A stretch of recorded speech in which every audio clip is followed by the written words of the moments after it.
सोने की कीमतें नई ऊंचाई पर पहुंच गई हैं। अंतर्राष्ट्रीय बाजार में सोना $3,698 प्रति औंस तक पहुंच गया है। वहीं भारत में ये 1,09,511 रुपए प्रति 10 ग्राम के आसपास है। एक्सपर्ट्स का कहना है कि इस तेजी के पीछे घरेलू और वैश्विक दोनों तरह के कई कारण हैं। भारत में सोने की कीमतें और तेजी से बढ़ी हैं क्योंकि रुपए की गिरावट ने आयात लागत को महंगा कर दिया है। इसके अलावा त्योहारों और शादी का सीजन शुरू हो रहा है, जिसकी वजह से डिमांड भी बढ़ी है। इंडियन बुलियन ज्वेलर्स एसोसिएशन के पूर्व राष्ट्रीय अध्यक्ष और एस्पेक्ट ग्लोबल वेंचर्स के सीईओ मोहित कंबोज का कहना है कि निवेशक सोने को एक सुरक्षित हेज मान रहे हैं। हालांकि जब सोना 1.10 लाख रुपए प्रति 10 ग्राम के ऊपर जाता है तो त्योहार और शादियों की वजह से मुनाफा वसूली की संभावना भी बढ़ जाती है।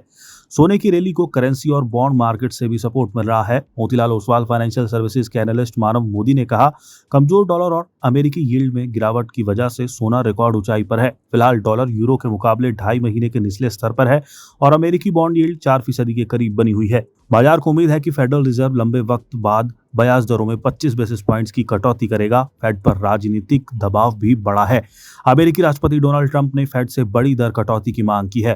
ट्रंप ने कहा, इस बार सिर्फ गवर्नर पॉवेल का बयान ही नहीं बल्कि डॉट प्लॉट और आर्थिक अनुमान भी अहम रहेंगे। डॉट प्लॉट अमेरिकी फेडरल रिजर्व का एक चार्ट होता है जिसमें हर सदस्य ये बताता है कि भविष्य में ब्याज दरें किस स्तर पर रह सकती हैं। मध्य पूर्व में जारी संघर्ष भी सोने को मजबूती दे रहा है। इजराइल की सेना ने गाजा सिटी में जमीनी हमला शुरू किया है। इससे क्रूड ऑयल सप्लाई चेन पर खतरा बढ़ा है। वहीं रूस और यूक्रेन युद्ध के फिलहाल रुकने के आसार नहीं दिख रहे। आमतौर पर ऐसे हालात में निवेशक सुरक्षित विकल्प के तौर पर सोने की ओर रुख करते हैं।